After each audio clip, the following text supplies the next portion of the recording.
কিলবিল কিলবিল করে। আর দেখলাম বুতুনুম কালবুয়ুত ফিহাল হাইয়াত তুরা মিন খারিজি বুতুনিহিম, আমি দেখলাম তার পেট থেকে সমস্ত ছিদ্র দিয়া এই সাপগুলি বের হইতেছে। আমি জিব্রাইল আমিনকে বললাম, ভাই জিব্রাইল মান হাউলাই, এরা কারা? জিব্রাইল আমিন কয় হাউলাই আকালাতুর রিবা, নবী গো এরা দুনিয়াতে সুদখোর ছিল, এজন্য এদের এই করবেন শাস্তি। এজন্য আমার ভাইরা, আমাদের সিলেটেও একটা এলাকা আছে এই বাজার, ওই বাজারে মার্কামার একজন সুদখোর ছিল, অনেক বড় ব্যবসায়ী, সুদ খাইত, সুদের ব্যবসা করত, কিন্তু শেষ বয়সে তার পেটটা এত বড় হয়ে গেছে, ডাক্তারের কাছে নিয়ে গেছে সিলেটে, তখন পপুলার ডাক্তার ছিলেন ডাক্তার আব্দুল খালিক সাহেব, ওনার কাছে নিয়ে গেছে, উনি মেশিন লাগাইছে, লাগায় তোমরা কারা এর সাথে আইছো, তাড়াতাড়ি করে আমার হাসপাতাল থেকে বের হও, তার পেটের ভিতরে এমন এক বিষাক্ত সাপ আমার মেশিনে ধরা পড়ছে, আমি জীবনে এমন সাপ দেখি নাই।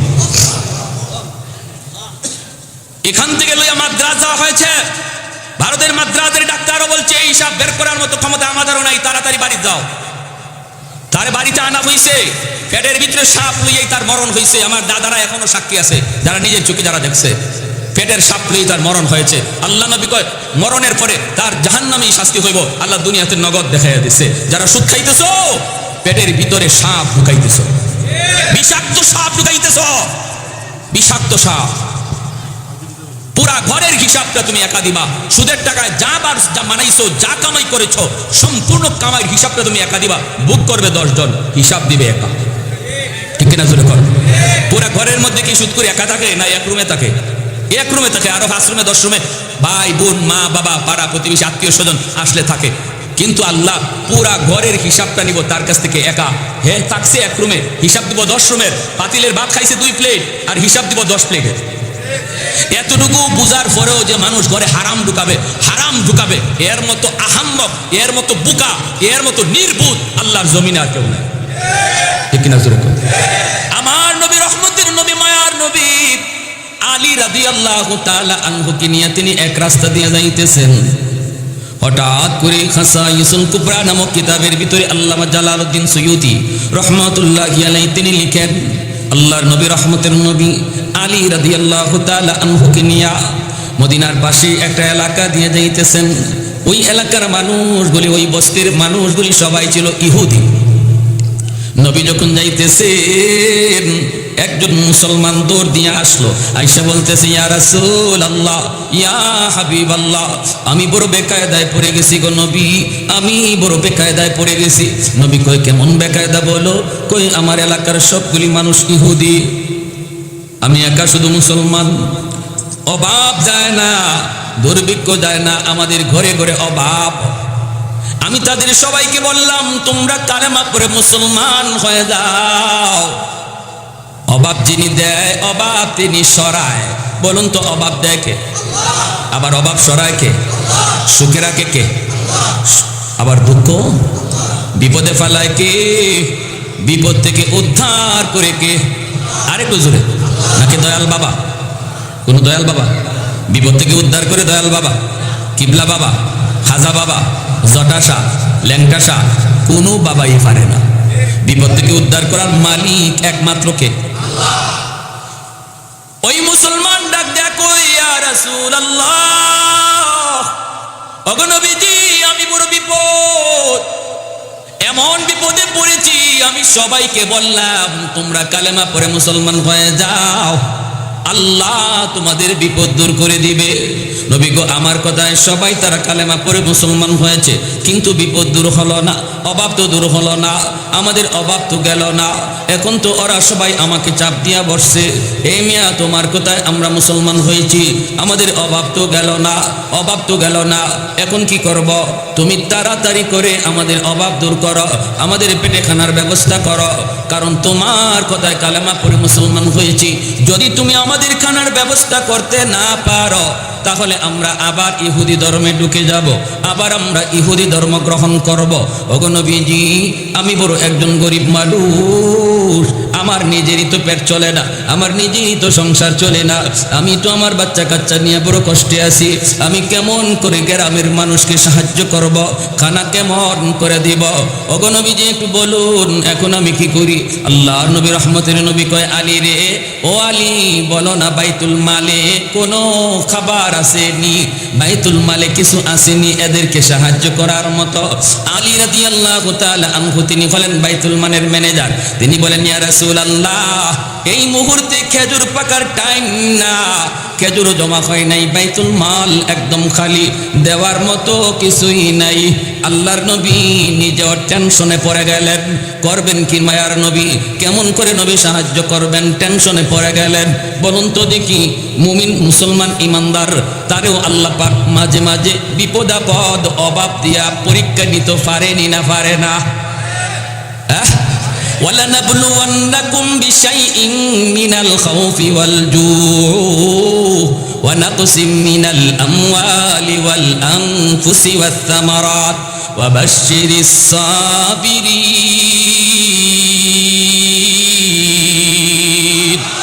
আল্লাহ পাক রব্বুল আলামিন কয়, আমি তো মাঝে মাঝে পরীক্ষা নিব, ইমানদারের কাছ থেকে পরীক্ষা নিব ইমানের। না না, তুমি যদি বলো আমি মুমিন অথচ আমি ইমানের পরীক্ষা নিব না, এটা হতেই পারে না রে মুমিন, হতেই পারে না।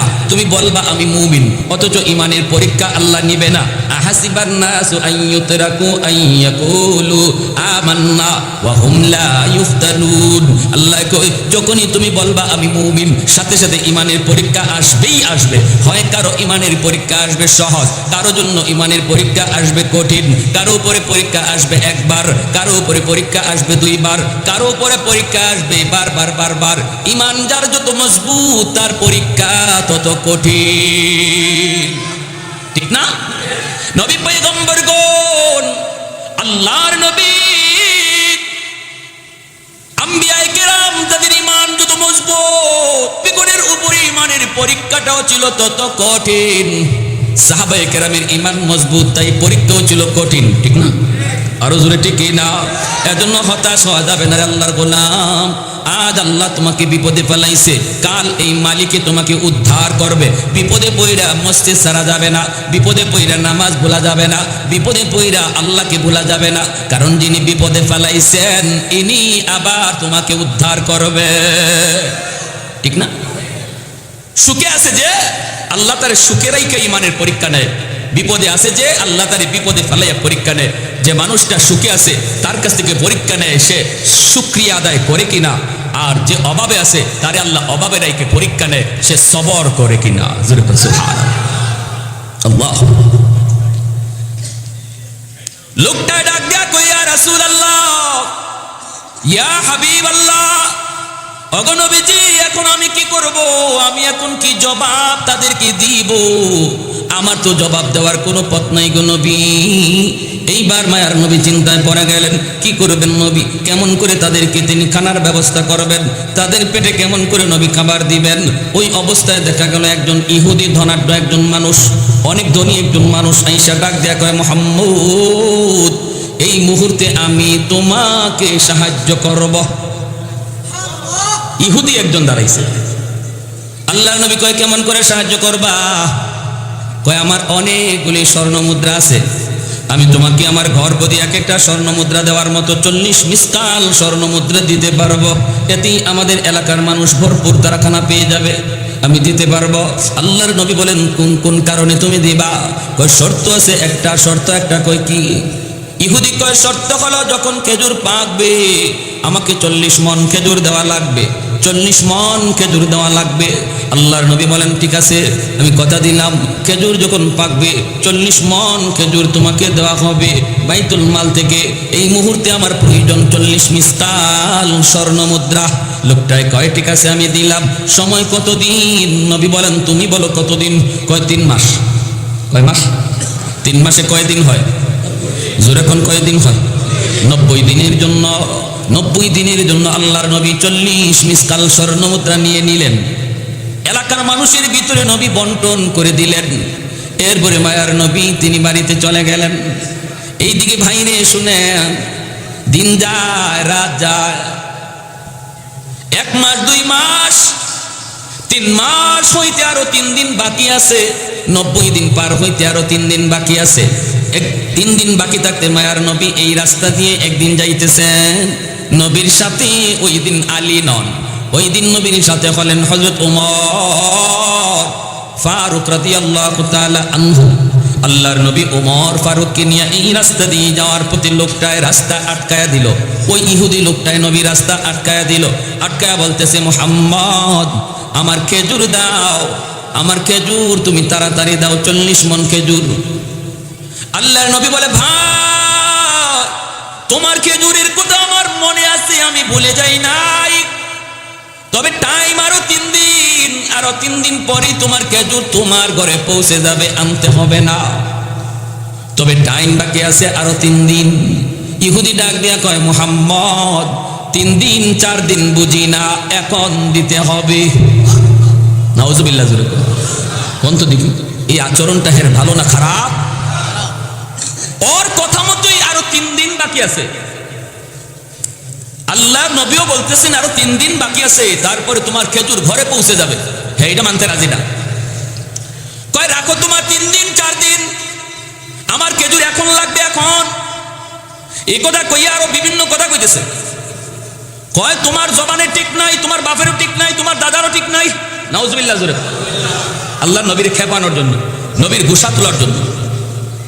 আল্লাহ নবীর রহমতের নবী কয়, ভাই একটু বোঝার চেষ্টা করো, আমি তো তোমার খেজুর নিয়ে কবরে চইলা গেছি এমন না, তোমার টাইম মতো আরো 3 দিন বাকি আছে, পৌঁছে যাবে।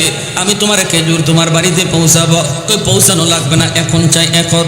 মায়ার নবী দয়ার নবীর সাথে এমন একটা খারাপ আচরণ করে নবী যতই হাত জোর করে তারে বুঝান, রে আল্লাহর গোলাম, ইহুদি বুঝতে রাজি না। মায়ার নবী গায়ে টাচ করে ফেলেছে, এমনকি আমার নবীর গায়ের জামা ধরে ফেলেছে। এরপর রহমতের নবী তার গায়ে ধরে না। আল্লাহ নবী তার হাত মোবারক ধইরা কয়, ভাই তুমি জামাটা ছাড়ো। অথচ মায়ার নবীর পাশে দাঁড়ানো হযরত ওমর ফারুক রাদিয়াল্লাহু তাআলা আনহু, যার নাম শুনলে পরে শয়তান অন্য রাস্তা দিয়ে ভাগে, এই রাস্তা দিয়ে শয়তান পর্যন্ত আসে না।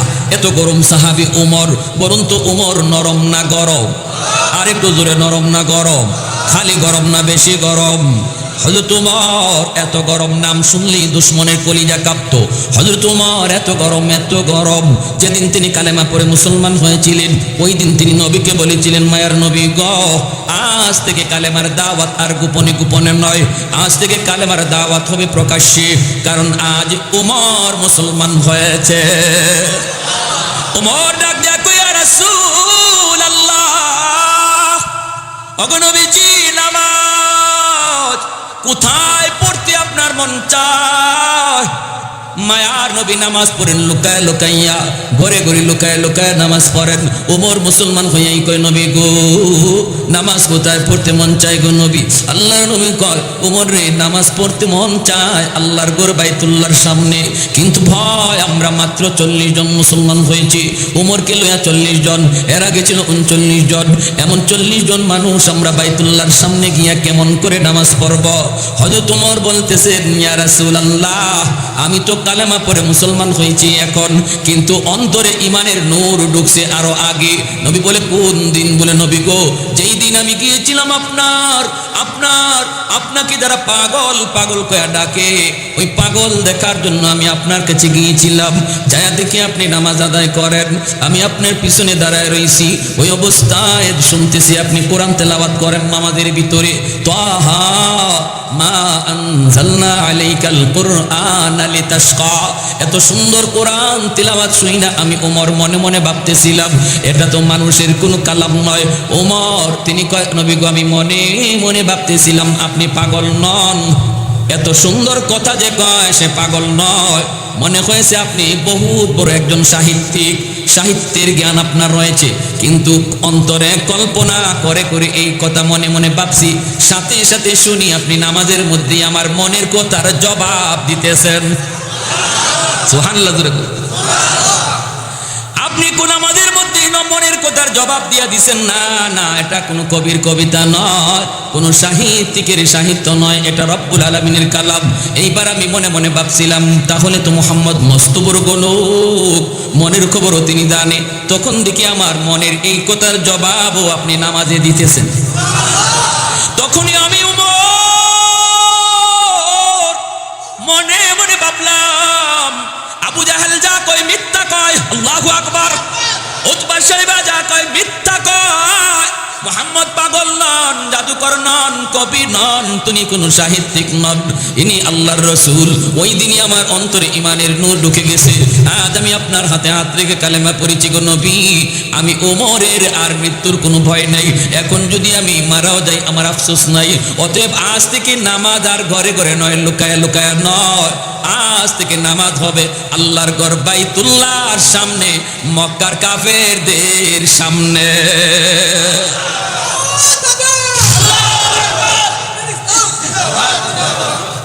আল্লাহ নবী রহমতের নবী বাইতুল্লাহর সামনে যায় নামাজ আদায় করেন। এরপরে হযরত ওমর মায়ার নবীকে বলেন, ইয়া রাসূলুল্লাহ, আবু জাহেল, উতবা, সাইবা এরা আমারে পাঠাইছে আপনার মাথা নেওয়ার জন্য। আমি আয়েশা আমার মাথা আপনার পায়ের তলে দিয়ে দিছি। ওগো নবী, এই মক্কার রাজপথে কালেমার মিছিল করতে মন চায়, একটু অনুমতি দিবেন নি? আল্লাহর নবী কই, ওমর রে, কালেমার মিছিলটা তুমি কোত্থেকে শুরু করবা, কোন দিকে নিয়ে যাবা? হযরত ওমর কয়, নবী গো, কালেমার মিছিলটা শুরু হবে আপনার কদম মোবারক থেকে, আর লং মার্চ করবে ওই সংসদের দিকে, যেই সংসদে আবু জাহেল বৈশা বৈশা আমার জন্য অপেক্ষা করে।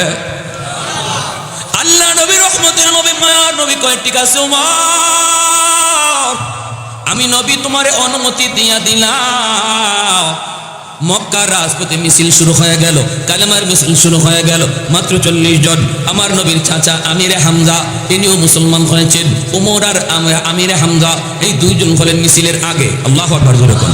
মিছিলের আগে হলেন হযরত ওমর আর আমিরে হামজা, দুইজন বাঘের বাচ্চা। মিছিলের আগে ওমরের হাতে ইসলামের পতাকা নিয়ে তারা কালেমার মিছিলে বের হয়ে গেলেন। মিছিল যাইতেছে কোন দিকে? সংসদের দিকে। ওই সংসদে স্পিকারের চেয়ারে বসা ছিল ইবলিস, স্পিকারের চেয়ারে বসা ছিল সভাপতির চেয়ারে বসা ছিল ইবলিস, আর সংসদ নেতা ছিল আবু জাহেল।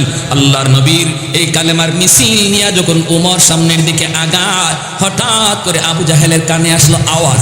আবু জাহেল ডাক দিয়া কয়, কি রে, বাহিরে কিসের আওয়াজ শোনা যায়? দেখতো একটু উকি দিয়া দেখ। একজনে উকি দিয়া দৌড় দিয়ে আইছে, আইয়া কয়, নেতা, খবর বড় খারাপ, মিছিল মিছিল। কয়, কিসের মিছিল? কয়, ইসলামের কালেমার মিছিল। কসকে তুই কে নিয়ে আইছে?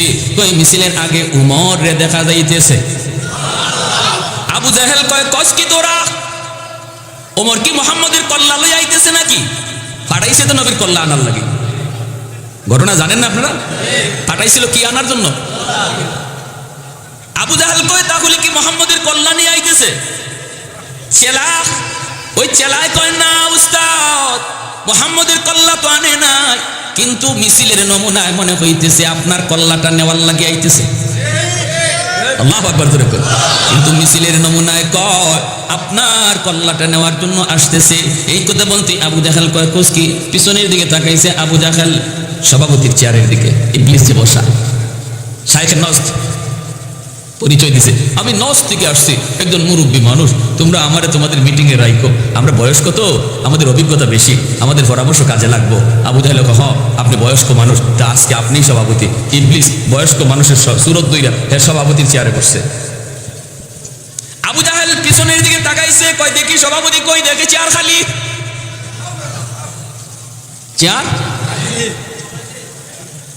আছে, কারণ ইবলিসে আর কেউ ওমরে না চিনলেও ইবলিসে ওমরে ভালো করে চিনে। কই, বাপরে বাপ, যেইভাবে খোলা তলোয়ার নিয়ে হাঁটে, কোন দিন আমি ইবলিসে জায়গা মতো ফায় আর কাম সাইরা লাই, ঠিক না?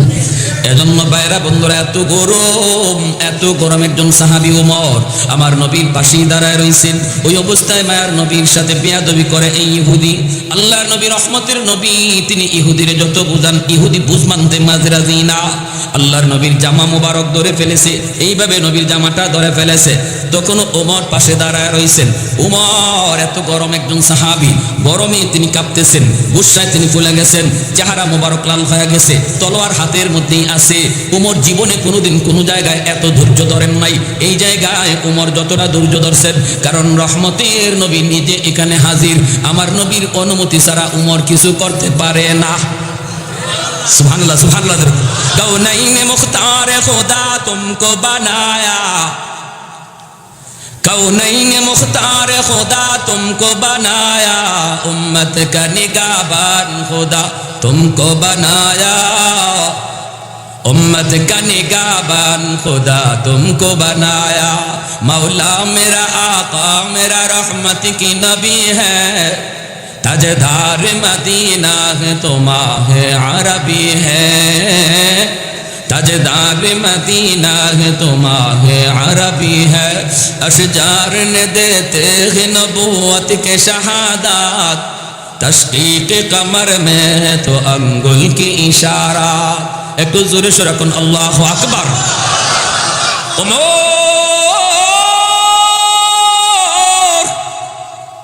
चुप হয়ে দাঁড়ায় রইলেন, শরীরে কিরমিরি খান। আল্লাহ নবীর দিকে উমর তাকান, মায়ার নবী চোখের ইশারায় শুধু অনুমতি দেন কি না, এতটুকু অনুমতির অপেক্ষা উমর করতেছেন। কিন্তু দেখেন না নবীজি উমরের দিকে তাকানি না, কিছু বলেনও না। আর আমরা হইলে কি কইতাম? আমরা হইলে কইতাম কি রে তোরে সাথে লইয়া ঘুরি এজন্য, ঠিক না? আমরা হইলে কইতাম কি বেটা তোরে সাথে লইয়া এজন্য ঘুরি, আমার গায়ে টাচ দিয়ে দিছে আর তুমি আঙ্গুল চুষো। পরের দিনই চাকরি বাতিল, ঠিক না? পরের দিনে কি চাকরি? ওমর বারবার শুধু মায়ার নবীর চেহারার দিকে তাকান, নবী চোখের ইশারায় কোনো অনুমতি দেন কিনা। কিন্তু মায়ার নবী উমরের দিকে তাকান না। ইহুদির হাতে ধইরা নবী বুঝাইতেছেন, ভাইরে তুমি আমার জামাটা ছেড়ে দাও, ভাইরে তুমি আমার সাথে অন্যায় আচরণ করো না, এটা কিন্তু অন্যায়, তোমার টাইম কিন্তু আরো 3 দিন বাকি আছে, তোমারই দেওয়া টাইম। ইহুদি কই আমি টাইম টিম বুঝি না, এখনই দেওয়া লাগবে। ইহুদিও দেখতেছে উমর কাঁপতেছে গুসায়, উমরের হাতেই খোলা তলোয়ার, কাপের ভিতরে উমরের তলোয়ার ঢুকানো নাই, সব সময় খোলা থাকে, যখন যেখানে বসাইতে হয় উমর যেন নগদ বসাইতে পারে, কাপের ভিতরে ঢুকাবে আবার বের করবে, এই টাইম উমরের হাতে নাই। এতটুকু টাইম উমরের হাতে নাই। আল্লাহু আকবার। এক লোক মদ বেচে, মদের ব্যবসায়ী, কলস বইরা মদ লইয়া বাজারে যাইতেছে, আর মনে মনে এখানে আওয়াজ করে, এই যে ডান দিকে আওয়াজ করে কথা বলে, একটু লা ইলাহা ইল্লাল্লাহ জুরে, লা ইলাহা ইল্লাল্লাহ। আরেকটু চাপ দেই ভাই, আরেকটু নড়াচড়া দেই ভাই, জানি আপনাদের কষ্ট হবে, জায়গাটা নিজে গরম করছেন, কিন্তু আল্লাহর জন্য একটু আগাই। লা ইলাহা ইল্লাল্লাহ জুরে, লা ইলাহা ইল্লাল্লাহ, লা ইলাহা ইল্লাল্লাহ।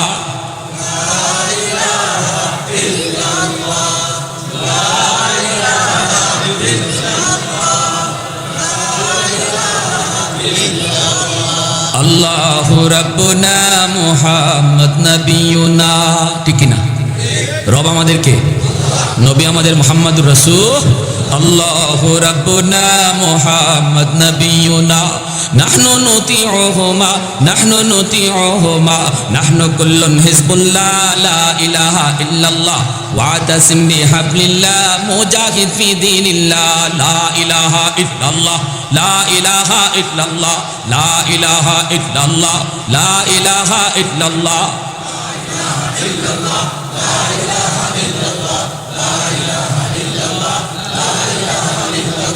লা ইলাহা ইল্লাল্লাহ, লা ইলাহা ইল্লাল্লাহ, লা ইলাহা ইল্লাল্লাহ, লা ইলাহা ইল্লাল্লাহ,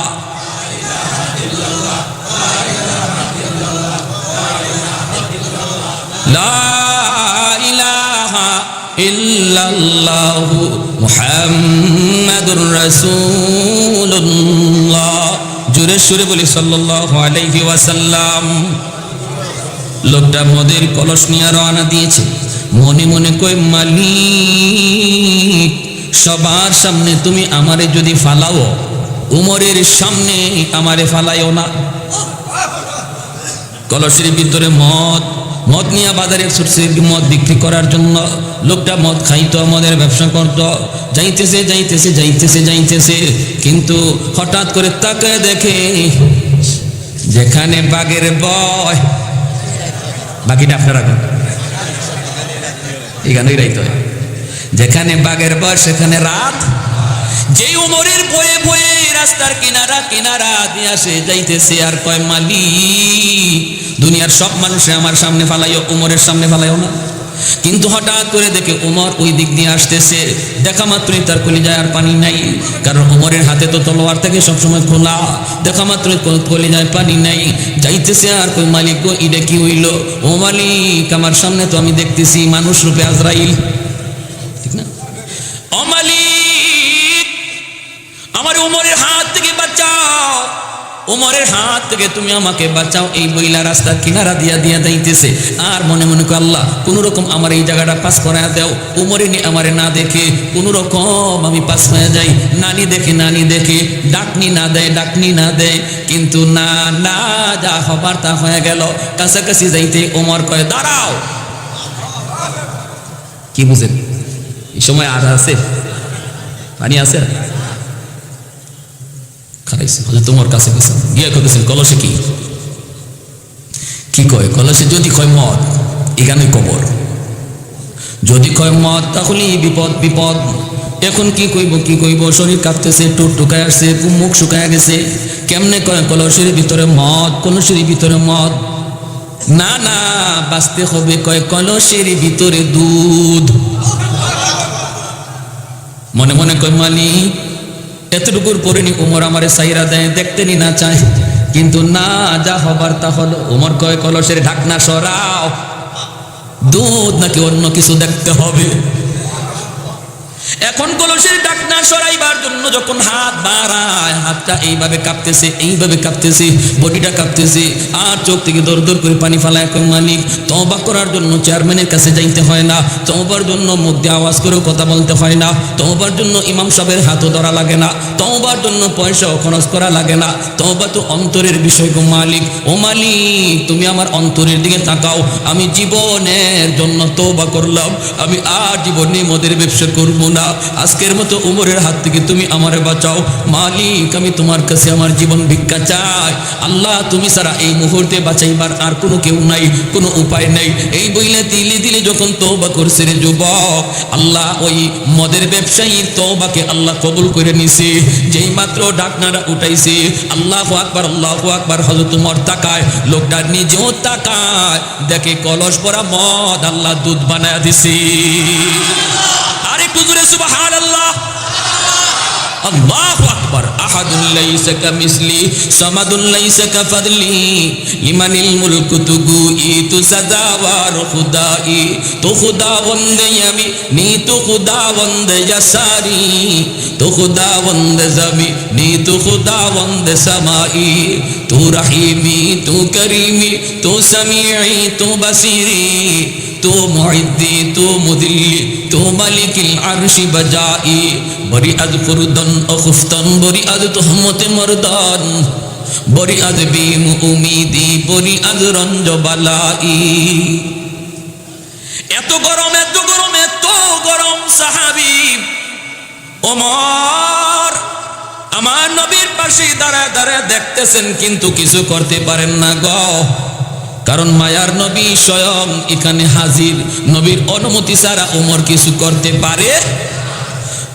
তলোয়ারটা শুধু ঘোরাইতেছেন, শরীরটা কাঁপতেছে, গুসায় চেহারা লাল। আল্লাহর নবী রহমতের নবী মায়ার নবী ওমরের চেহারার দিকে তাকাইলেন। ভাইরে বলুন তো ওই অবস্থায় আমি আপনি কেউই তো নবীর আশিক, ঠিক থাকার কথা না। আমি আপনি তো সাধারণ আশিক, আমার আপনার সামনেও যদি আমার নবীর গায়ে কেউ হাত তুলে জীবন থাকতে আমরা সেটা বরদাস্ত করব? আমার নবীর ইজ্জতের উপরে যদি কেউ আঘাত করে, নবীর উম্মত নবীর আশিকের জীবন যাবে কি থাকবে সেই দিকে খেয়াল করবে না, কিন্তু বেঈমানের কল্লা উড়ায় দিবে। আওয়াজ দিয়ে কোন দিকে না? বাংলাদেশে আশিক রাসূল, সত্যিকারের আশিক রাসূল আসেনি না নাই? প্রমাণ হয়েছে বাংলাদেশে ওই বেশরমায় যখন আমার নবীকে নিয়ে ব্যঙ্গ করেছিল ভারতের জমিন থেকে, তখন বাংলার জমিনে কি পরিমাণ আশিক রয়েছে বাংলাদেশ নয় শুধু তাম পৃথিবীর মানুষ দেখছে। কলেজ, ইউনিভার্সিটি, হাই স্কুল, বাংলাদেশের প্রতিটা বিদ্যালয় থেকে প্রতিবাদের মিছিল হয়েছে। আওয়াজ দিয়া বলো ঠিক কিনা? ভাইয়ের আমার, আমি আপনি তো সামান্য আশিক, সেখানে আমার নবীর এত বড় আশিক উমর মায়া নবীর পাশে দাঁড়ায় আছেন। কেমন করে উমর সহ্য করেন?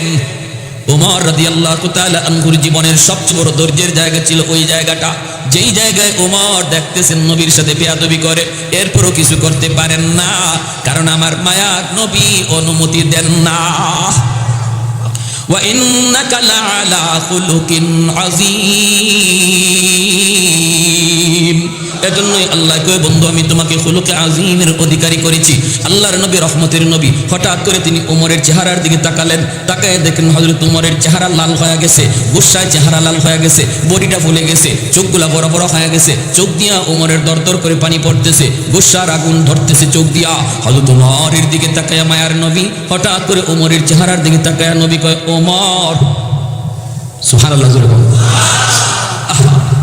আমার রহমতের নবী ধমক দেওয়ার কথা কারে, আর ধমক দিতেছেন কারে? আল্লাহ নবী কই, ওমর চোখ নিচের দিকে নামাও, তোমার আমার রাগ করা উচিত নয়, সে পাওনাদার, দুই কথা বলতেই পারে, তোরা উচিত নয়। আল্লাহু আকবার। হযরত ওমর ফারুক রাদিয়াল্লাহু তাআলা আনহু তিনি দাঁড়ানো থেকে বসে গেলেন গুসা থামানোর জন্য।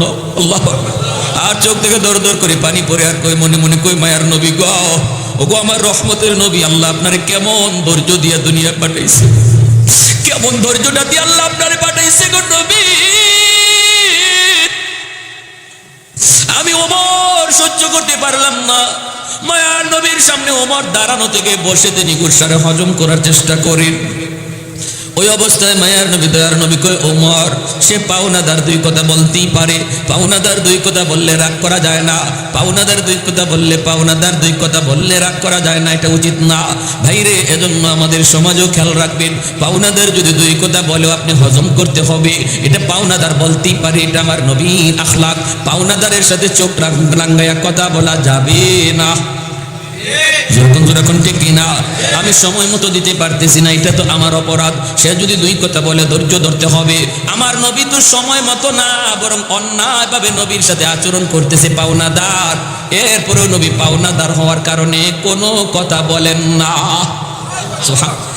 আমাদের সমাজে এখন পাওনাদার আরো বিপদে থাকে, সমাজের চিত্র উল্টে গেছে। পাওনাদার এখন সমাজে আরো বিপদে থাকে, পাওনা টাকা তুলতে গিয়া তার জুতা ক্ষয় হয়, ঠিক না? এজন্য মানুষ এখন করজ দেওয়া বন্ধ করে দিছে, করজ দেওয়াটা বন্ধ করে দিছে। যেখানে দান করার চেয়ে 18 গুণ বেশি সওয়াব করজ দেওয়ার, সেখানে করজ দেওয়া বন্ধ হয়ে গেছে। কেন? কারণ কর্জা টাকা পরিশোধ করা যায় না, তোলা যায় না। যে নেয় কর্জা, হে মনে করি এটা নিজের টাকাই, আর দেওয়া লাগবে না, ঠিক না? বাড়িতে যায় খুঁজা, বাড়িতে নাই, দোকানও যায়, দোকানও নাই, ওই জায়গায় যায়, ওই জায়গায় নাই।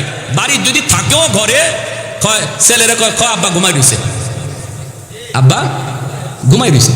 হজাক মানুষ কয় ঘুমাই রয়েছে, এরকম হয়নি না? হয়নি। এই সুযোগে সুদকুররা সুদের ব্যবসা গরম করে ফেলাইছে। সমাজে ভালো ভালো লোক যাদের পয়সা আছে, এরা যখন করজ দিতেছে না, তখন সুদকুররা এরা কাঁচা টাকা নিয়ে বসে গেছে। আরে ও ভাই না, ইবায়া ইবায়াও আইলে পরে বড়ি লাগাইয়া টাকা দেয়, 10,000-এ 20,000, 20,000-এ 30,000 দিবা না, বাজারে গাট্টার মধ্যে দইবিয়া টাকাটা। সুদের ব্যবসা করে যার কাছে দুইটা জিনিস আছে, এক হইল কচকচে টাকা, আর এক হইল ক্ষমতা। কচকচে টাকা আছে, ক্ষমতা আছে, এই দুটা জিনিস যার আছে, সেই সুদের ব্যবসা করার চিন্তা করে, কারণ এটার মধ্যে লাভ বেশি, কষ্ট কম। এজন্য সমাজে যারা সুদ খায়, সুদের ব্যবসা করে, এদের চোখে রক্ত থাকে না, এদের চোখে কোনো দরদ মায়া থাকে না, এরা ভালোবাসা কি জিনিস বুঝে না, এরা মাতাল হয়ে যায় টাকা তোলার জন্য। এজন্য হাসরের মাঠে এদেরকে আল্লাহ মাতাল হওয়া রোগীর মতো, জিনে ধরা রোগীর মতো হাসরের মাঠ ঘুরাইব, এদিকে পড়বে, এদিকে পড়বে। হাসরবাসী কইব, কিরে এ মাতলামি করে কেন? মানুষকে বুঝো না, এ দুনিয়াতে মার্কা মারা সুদকুরা ছিল, সুদের টাকা তুলতে গিয়ে এরকম মাতলামি করতো। এজন্য হাসরের মাঠে ওরে মাতাল হওয়া রোগীর মতো আল্লাহ উঠাইব, আর মানুষের কাছে চিহ্নিত হইব। আল্লাহ নবী বলেন, বুতুনহুম কাল বুয়ুত ফিহাল হাইয়াত তুরা মিন খারিজি বুতুনহিম। আমি মেরাজের রজনীতে দেখলাম একদল মানুষের পেট এত মোটা, পেটের ভিতরে পেট ভরা সাপ কিলবিল কিলবিল করে। আর দেখলাম বুতুনুম কালবুয়ুত ফিহাল হাইয়াত তুরা মিন খারিজি বুতুনিহিম, আমি দেখলাম তার পেট থেকে সমস্ত ছিদ্র দিয়া এই সাপগুলি বের হইতেছে। আমি জিব্রাইল আমিনকে বললাম, ভাই জিব্রাইল মান হাউলাই, এরা কারা? জিব্রাইল আমিন কয় হাউলাই আকালাতুর রিবা, নবী গো এরা দুনিয়াতে সুদখোর ছিল, এজন্য এদের এই করবেন শাস্তি। এজন্য আমার ভাইরা, আমাদের সিলেটেও একটা এলাকা আছে এই বাজার, ওই বাজারে মার্কামার একজন সুদখোর ছিল, অনেক বড় ব্যবসায়ী, সুদ খাইতো, সুদের ব্যবসা করতো, কিন্তু শেষ বয়সে তার পেটটা এত বড় হয়ে গেছে, ডাক্তারের কাছে নিয়ে গেছে সিলেটে, তখন পপুলার ডাক্তার ছিলেন ডাক্তার আব্দুল খালিক সাহেব, ওনার কাছে নিয়ে গেছে, উনি মেশিন লাগাইছে, লাগায় কয় তোমরা কারা এর সাথে আইছো, তাড়াতাড়ি করে আমার হাসপাতাল থেকে বের হও, তার পেটের ভিতরে এমন এক বিষাক্ত সাপ আমার মেশিনে ধরা পড়ছে, আমি জীবনে এমন সাপ দেখি নাই। এখান থেকে লইয়া মাদ্রাজ যাওয়া হয়েছে, ভারতের মাদ্রাজের ডাক্তারও বলছে এই সাপ বের করার মতো ক্ষমতা আমাদেরও নাই, তাড়াতাড়ি বাড়ি যাও। তারে বাড়িতে আনা হয়েছে, পেটের ভিতরে সাপ লইয়াই তার মরণ হয়েছে। আমার দাদারা এখনো সাক্ষী আছে, যারা নিজের চোখে যারা দেখছে, পেটের সাপ লইয়াই তার মরণ হয়েছে। আল্লাহ নবী কয় মরণের পরে তার জাহান্নামী শাস্তি হইব, আল্লাহ দুনিয়াতে নগদ দেখাইয়া দিছে। যারা সুদ খাইতেছো, পেটের ভিতরে সাপ ঢুকাইতেছ, বিষাক্ত সাপ ঢুকাইতেছ, বিষাক্ত সাপ। পুরা ঘরের হিসাবটা তুমি একা দিবা, সুদের টাকায় যা মানাইছো, যা কামাই করেছো, সম্পূর্ণ কামাইয়ের হিসাবটা তুমি একা দিবা। বুক করবে 10 জন, হিসাব দিবে একা, ঠিক কিনা জোরে কর। পুরা ঘরের মধ্যে কি সুদ করে একা থাকে না এক রুমে থাকে? এক রুমে থাকে, আরো 5 রুমে 10 রুমে ভাই বোন মা বাবা পাড়া প্রতিবেশী আত্মীয় স্বজন আসলে থাকে, কিন্তু আল্লাহ পুরা ঘরের হিসাবটা নিব তার কাছ থেকে একা। হে থাকছে এক রুমে, হিসাব দিব 10 রুমের, পাতিলের ভাত খাইছে 2 প্লেট আর হিসাব দিব 10 প্লেটের। এতটুকু বুঝার পরেও যে মানুষ ঘরে হারাম ঢুকাবে, এর মতো আহাম্মক, এর মতো বুকা, এর মতো নির্বুধ আল্লাহর জমিনে আর কেউ নাই, ঠিক কিনা জোরে কর। খাইব 10 জন, বুক করবে 10 জন, হিসাব কেন আমি একা দিব? তাহলে আমার দরকার কি এত বড় হিসাব মাথায় নেওয়ার? এজন্য আমার ভাইয়েরা মনে রাখবেন, আল্লাহ নবী বলেছেন পাওনাদারের পাওনা টাকা তুমি নগদ টাইমে দিয়ে দিও, সঠিক টাইমে দিয়ে দিও, তাহলে আরেকদিন খুঁজলে পাওনা টাকা পাওয়া যাবে, আরেকদিন তার কাছ থেকে টাকা খুঁজলে পাওয়া যাবে। যদি টাইম মতো আমরা ঋণ দিয়া দিই, করজের টাকা দিয়া দিই, টাইম মতো না দেওয়ার কারণে আজকে মানুষ করজ দেয় না, থাকলেও কয় নাই, কারণ একজনরে দিয়া ধরা খাইছে, 2 জনরে দিয়া ধরা খাইছে, এখন চুন খাইয়া জিব্বা পুড়ছে, দুধ দেখলেও ডরায়, ঠিক না? ভালো মানুষ চাইছে বিপদে পড়ে, হ্যাঁ ঠিক মতো দিয়া দিত, এরপর কয় নাই, টেকা নাই, হয়নি না। ময়মনসিংহ গেছিলাম এক জায়গায়, কয় হুজুর একটা কথা কইছেন, হুজুর কাম করছেন, হুজুর আমি একটা ঘটনা কই খাইতে বসছি, চাচাই কয় আমি এক লোকের কাছে 5,000 টাকা পাই আজকে 5 বছর। কয় বছর? কয় যখনই আমি তার কাছে টাকা চাই তখনই কয় কি শুনবেন, কয় আমি কি তোমার টাকা লইয়া মরে গেছি? আমি কি তোমার টাকা লইয়া কবরে চলে গেছি? আমি কি মরে গেছি? আমি দিমু না কইছি, আমি দিমু, আমি কি মরে গেছি? কয় হুজুর টাকাটা চাইলেই কয় হেকে হেল মরে গেছে। তো আমি কইলাম ভাই তুই কোন দিন মরবে এটা কো, ঠিক না? তুই কোন দিন মরবে কো, যেদিন মরবে এর আগের দিন আইমু, এর আগে আইতাম না। আছেন কোন মতলবের মানসিকতা কর? হ্যাঁ, এই দিন তারিখ ধার্য করার কেউ আছেন? কয় হুজুর আমি ফাইলিছি বাজারও একদিন বন্ধু বান্ধব লইয়া চা খায়, অসুবিধা হইতেছে আপনাদের? ভাই অসুবিধা হইতেছে? দোকানে চা খাইতেছে, তো আমি গেলাম, যাইয়া আমি বললাম ভাই টাকাটা দেশ না ভাই, আমি বড় বিপদে আছি, তুই যখন বিপদে ছিলি তখন আমি তোরে দিলাম, এখন আমি বড় বিপদে আছি, দে না ভাই টাকাটা, দে না। ও মা, এই কথা কেন কইলাম? দোকানে, তাও তার বন্ধু বান্ধবের সামনে, হে যে পিক আপ দিল, উল্টা পিক আপ দিয়ে যেখানে মন চায় এখানে তুমি টাকা চাও, আমার কি ইজ্জত নেই? তোমার মতো আমি বেইজ্জত নিই? কেমন ইজ্জত আলা বলছেন? তোমার মতো আমি বেইজ্জত নিই, আমার ইজ্জত নাই?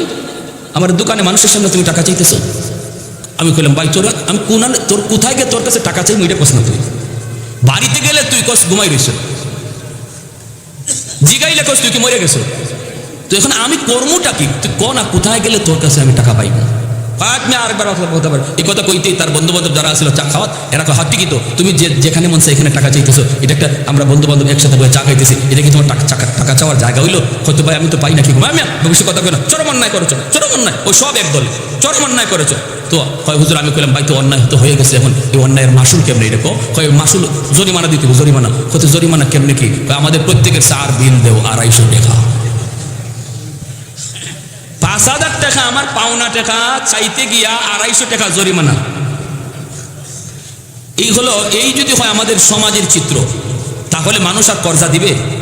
হ্যাঁ, আল্লাহর নবী বলেছেন উমর সে পাওনাদার, যদিও সে টাইমের আগে টাকা চাইতেছে অন্যায়, কিন্তু তোমার আমার রাগ করা যাবে না, পাওনাদারের সাথে রাগ করা যায় না। দুই কথা বললেও সেটা ধৈর্য ধরতে হয়, ধৈর্য ধরতে হয়, কারণ সে তোমার বিপদে উপকার করেছে, ঠিক না?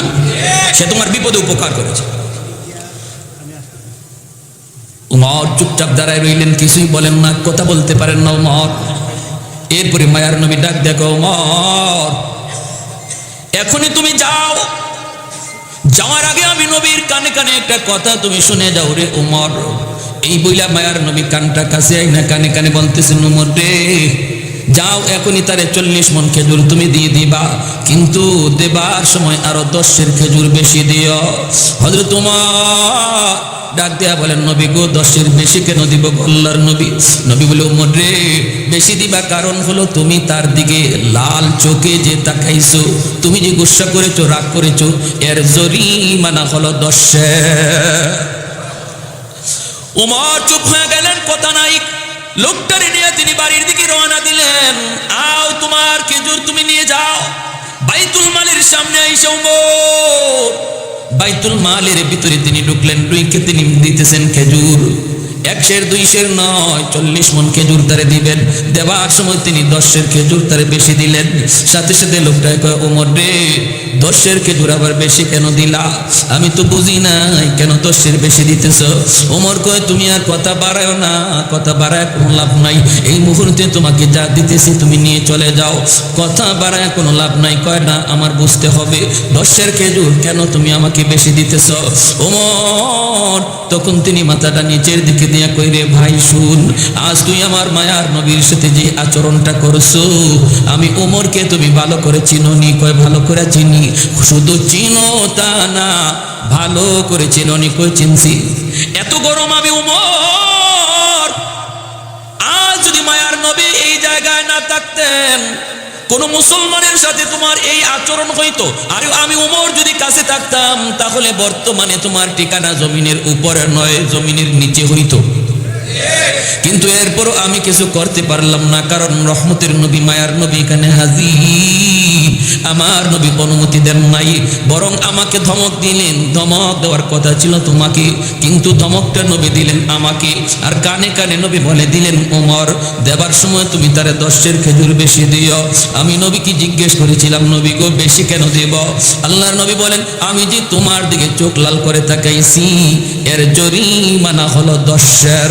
এই কথা বলতে ইহুদি ডাক দেয়া কয়, ওমর আমার খেজুর লাগবে না, আমি তো একটা পরীক্ষা করার জন্য এসেছিলাম রে। আমি তাওরাত কিতাবের একজন পণ্ডিত, তাওরাত কিতাবের একজন পণ্ডিত। তাওরাত কিতাবের ভিতরে আখিরি নবীর অনেকগুলি আলামত রয়েছে, সবগুলি আলামত আমি নবী মুহাম্মদুর রাসূলুল্লাহর কাছে পেয়েছি। একটা আলামত পাওয়া শুধু বাকি ছিল, সেই আলামতটা হলো মায়ার নবী হবেন ধৈর্যের পাহাড়, ধৈর্যের পাহাড়। তার সাথে খারাপ আচরণ করলেও তিনি খারাপ দিয়ে জবাব দিবেন না, খারাপ আচরণের জবাব তিনি ভালো দিয়ে দিবেন। এই আলামত, এই বৈশিষ্ট্য, এই গুণটা এখনো আমি পাই নাই। এই গুণটার অপেক্ষায় ছিলাম। আর যতগুলি গুণ নবীর কাছে আছে আমি সব পাইছি, এজন্য আমি ইচ্ছা করে খারাপ ব্যবহার করলাম। আজ আমার প্রমাণ হয়ে গেল মায়ার নবীর ওই আলামত, ওই গুণটাও আমি পেয়ে গেছি রে উমর। অতএব আমি আর দেরি করতে চাই না, এখনই আমাকে কালেমা পড়াইয়া নবীর দরবারে নিয়ে যা। আর একটু জোরে কোন সুবহানাল্লাহ, আর একটু জোরে সুবহানাল্লাহ। এজন্য রে যুবক, আমার নবী রহমতের নবী জন্ম এখনো হয় নাই, 1000 বছর বাকি। ওই অবস্থায় ইয়ামেনের একজন বাদশা তুব্বাই আউয়াল হিময়ারি, তুব্বাই আউয়াল হিময়ারি মক্কা শরীফ দেখবে, মদিনা শরীফ দেখবে, 400 জন আলেমকে সাথে লইয়া মক্কা দেখার জন্য সে রওনা দিয়া দিল। মক্কার কাছাকাছি আইসা সে দেখতেছি মক্কার একজন মানুষও তার সম্মানে ফিরে আসে না, মক্কা থেকে বের হয় না। ওই অবস্থায় আলেমদেরকে সে বাদশা জিজ্ঞেস করে, মক্কার মানুষ একজনও আমার সম্মানে মক্কা থেকে বের হলো না, ঘটনা কি? আমি এত বড় একজন দামি বাদশা, সম্মানে তারা বের হলো না কেন? উলামায়ে কেরাম কয়, এই মানুষগুলির কাছে আছে একটা ঘর বাইতুল্লাহ, যার নাম খানায় কাবা। এই খানায় কাবাকে পিছনে দিয়া এরা কারো সম্মানে বের হয় না। পৃথিবীর ভিতরে খানায় কাবা হলো আল্লাহর ঘর, বাইতুল মুকাদ্দাস আল্লাহর ঘর, মুসলমানের প্রথম কিবলা বাইতুল মুকাদ্দাস। ওই বাইতুল মুকাদ্দাসের ইমামকে কয়েকদিন আগে ইহুদিবাদীরা গুম করে ফেলেছে। নাউজুবিল্লাহ। জানেন আপনারা বাইতুল মুকাদ্দাসের ইমামকে কয়েকদিন আগে ইসরায়েলের ইহুদিরা গুম করেছে এবং বাইতুল মুকাদ্দাস বাইঙ্গা এখানে ইহুদিদের একটা উপাসনালয় বানাইতে চায়, গির্জা। নাউজুবিল্লাহ। বাইতুল মুকাদ্দাস বাইঙ্গা গির্জা বানাইতে চায়। যেভাবে ভারতে বাবরি মসজিদ বাইঙ্গা মন্দির বানাইছে, এমনি ভাবে বাইতুল মুকাদ্দাস বাইঙ্গা ইহুদিরা গির্জা বানাইতে চায়। মুসলমান বলো, এই সংবাদ পাওয়ার পরেও আমরা কি নীরব বসে থাকবো? আওয়াজ দিয়ে কেউ নীরব বসে থাকবো? প্রতিবাদ করার দরকার আসেনি না নাই? প্যারে হাজির ইমানি দায়িত্ব, আওয়াজ দিয়ে বলেন ঠিক কিনা? পশ্চিমাদের চোখ পড়েছে কাবা ঘরের প্রান্তরে, ব্রিটিশ দালাল দল বেঁধেছে ধ্বংস করতে চায় কারে। পশ্চিমাদের চোখ পড়েছে কাবা ঘরের প্রান্তরে, ব্রিটিশ দালাল দল বেঁধেছে ধ্বংস করতে চায় কারে। আল্লাহ পাকের ঘর, তোর সাহস থাকলে ধর, দো জাহানের মালিক যিনি পবিত্র কাবা। ওই আরবের দিন বাঁচাতে সত্য ন্যায়ের মুক্তি চাই, মুহাম্মাদের বাহিনী আজ আসলে তোদের রক্ষা নাই। ওই আরবের দিন বাঁচাতে সত্য ন্যায়ের মুক্তি চাই, মুহাম্মাদের বাহিনী আজ আসলে তোদের রক্ষা নাই। মুহাম্মাদুর রাসূলুল্লাহ বাহিনী আসেনি, হাত উঠে বলো আসেনি। একটু দাঁড়াও, জেগে উঠো ওহে মুসলমান, আর কতদিন দিন ইসলামের সইবে অপমান। একটু দাঁড়াও, জেগে ওঠো ওহে মুসলমান, আর কতদিন দিন ইসলামের সইবে অপমান। রক্ত দিয়ে পবিত্র ওই মক্কা মদিনা, সেই জমিনে সিনেমা হল চলতে পারে না। রক্ত দিয়ে পবিত্র ওই মক্কা মদিনা, সেই জমিনে সিনেমা হল চলতে পারে না।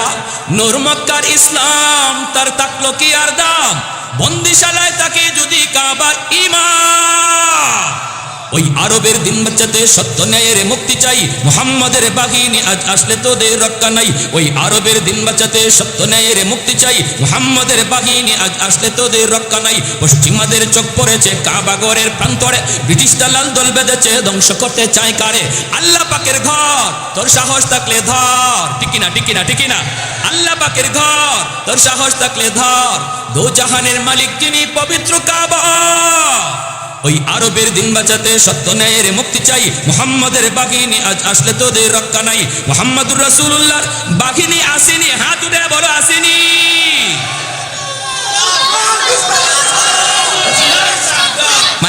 মাইকে একটা স্লোগান দেন, মর্দে মুজাহিদের মতো।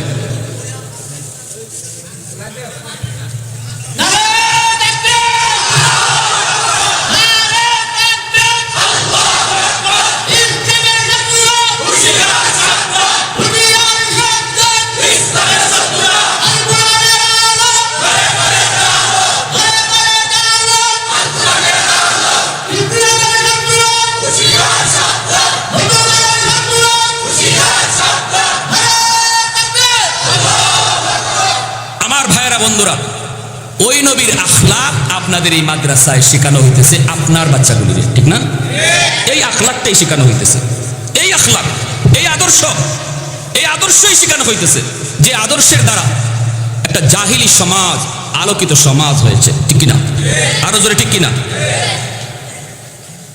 একজন বাবা হাসরের ময়দানে আল্লাহ পাক নূরের মুকুট লয়ে দাঁড়ায় থাকবে আর বলবে, আমি খুঁজতেছি।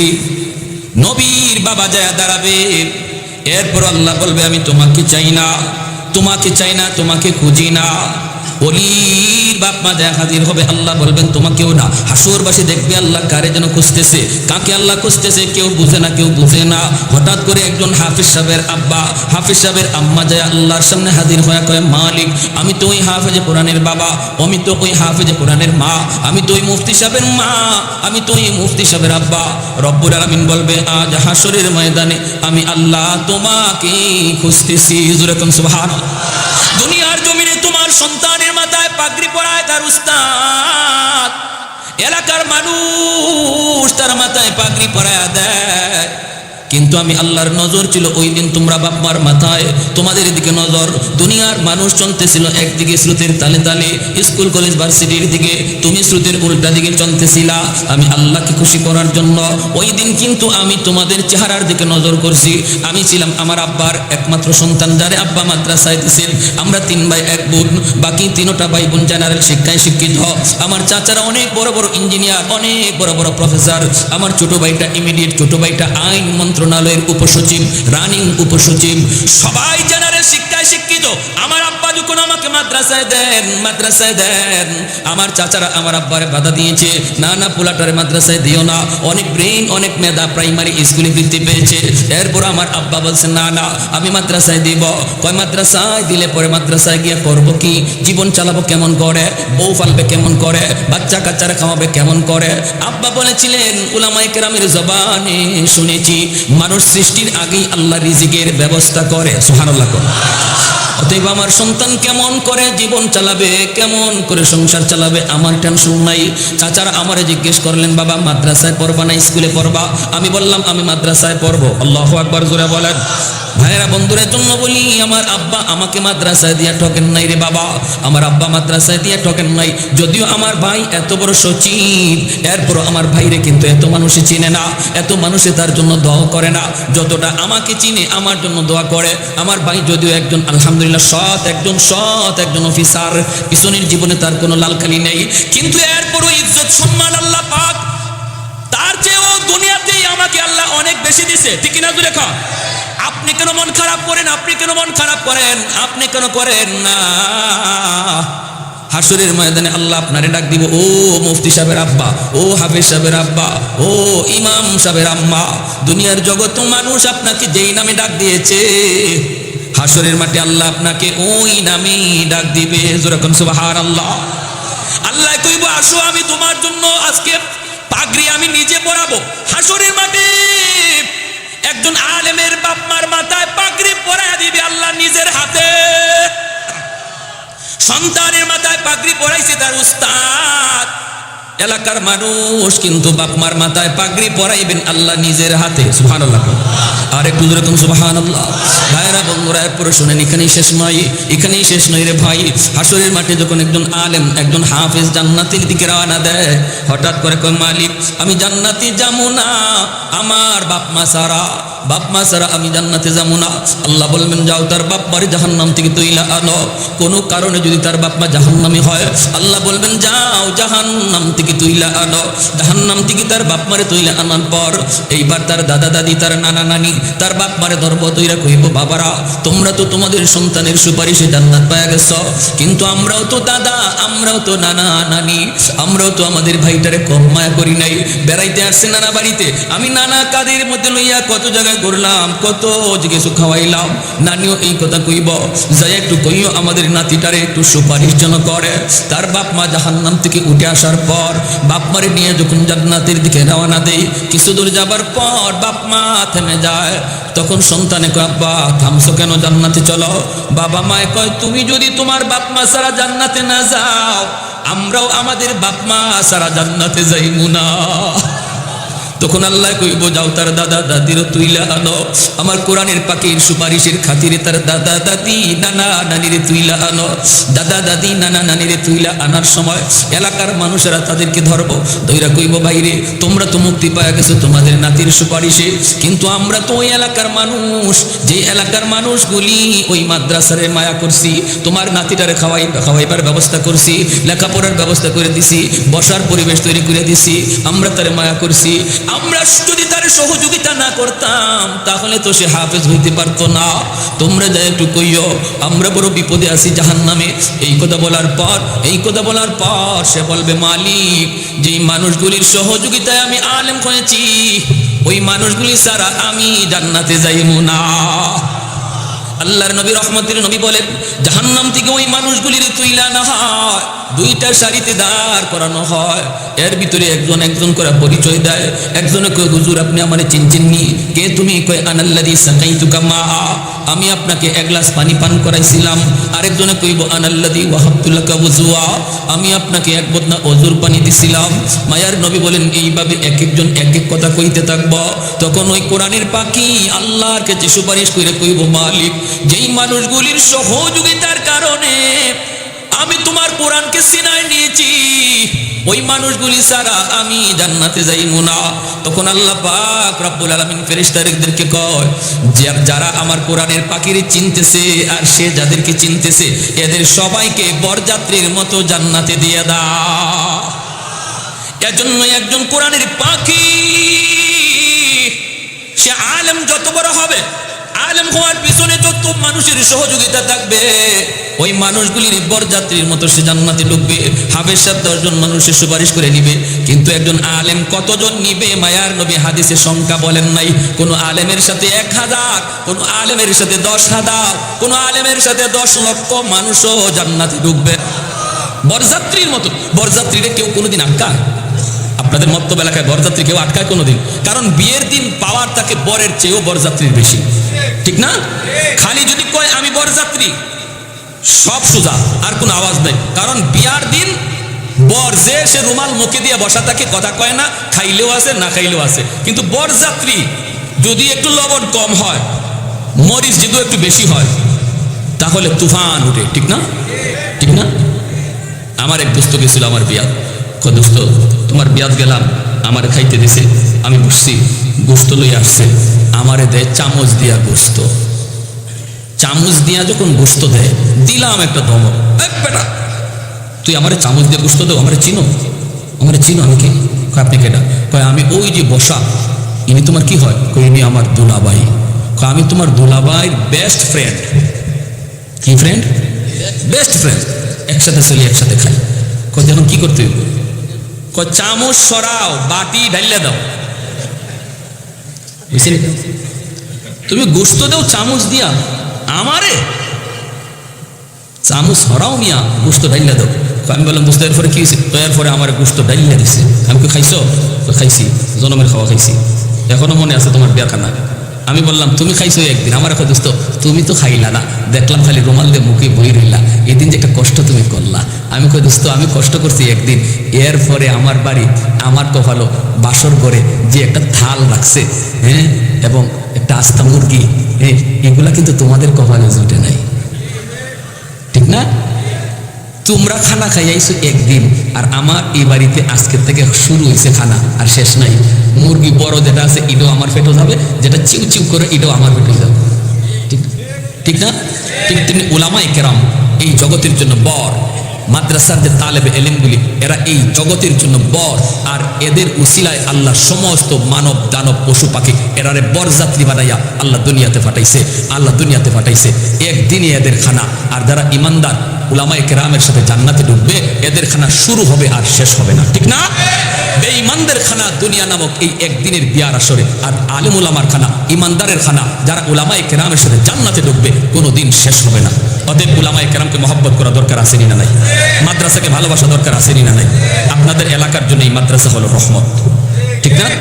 ছোট ছোট বাচ্চাগুলি যারা এই মাদ্রাসায় পড়বে আসবে, এদেরকে আপনারা নিজেদের সন্তানের মতো মায়া করবেন, স্নেহ করবেন, কারণ এই ছোট ছোট বাচ্চাগুলি এদের উসিলায় আল্লাহ জগৎ টিকায় রাখছে। আসমান জমিন যার যার জায়গায় দাঁড়ায় আছে মাদ্রাসার খাতিরে। যেরকম সুবহানাল্লাহ, মাদ্রাসার উসিলায় আল্লাহ জগৎ টিকায় রাখছে। মাদ্রাসা যতদিন থাকবে এতদিন জগৎ থাকবে, মাদ্রাসা যেদিন থাকবে না এদিন আল্লাহ জগৎ রাখবেন। তাহলে মাদ্রাসাকে ভালোবাসা দরকার আছে না নাই? নিজের সন্তান দিয়া, নিজের সন্তান দিয়া, নিজের নাতি নসারে দিয়া যারা পড়তেছে তাদেরকে মহব্বত কইরা কারা কারা রাজি আছে একটু হাত উঠে আল্লাহকে দেখান। আল্লাহ তুমি প্রতিটা হাতকে কবুল করো, জোরে কোন আমিন, আর একটু জোরে কোন আমিন।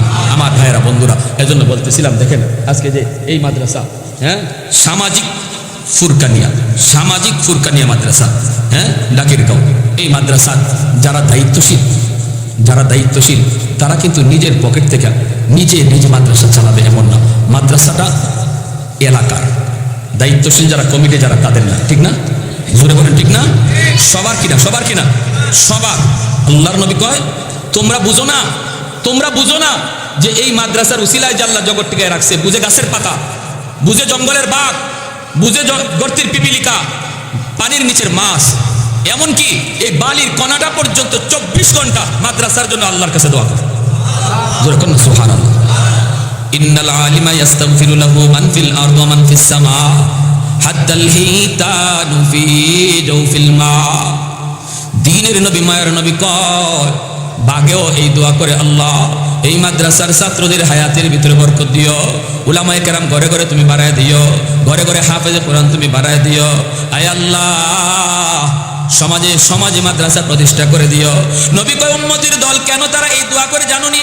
কারণ এই মাস গর্তের পিপিলিকাও জানে জমিনে যতদিন কোরআনের কোরআনের শিক্ষা চলবে ততদিন আসমানের জায়গায়, জমিনের জায়গায়, গাছ থেকে ফুল হবে, জমিন থেকে ফসল হবে, নদী থেকে মাছ মিলবে, পূর্ব দিগন্তে সূর্য উঠবে, পশ্চিম দিগন্তে সূর্য ডুববে, যতদিন জমিনে কোরআনের শিক্ষা চলবে। যেরকম সুবহানাল্লাহ। যেদিন জমিনে কোরআনের শিক্ষা বন্ধ হয়ে যাবে, ওই দিন সাথে সাথে আল্লাহ পাক গাছকে হুকুম দিবে আর ফল দিও না, জমিনকে বলবে আর ফসল দিও না, সূর্যকে বলবে পশ্চিম দিগন্তে আর সূর্য উঠবা না, পশ্চিম দিগন্তে আর সূর্য উঠবা না, সূর্য উঠবা না। রব্বুল আলামিন সবগুলি নিজাম আল্লাহ বন্ধ করে দিবে। এজন্যই গাছেও কয়, মাছেও কয় আল্লাহ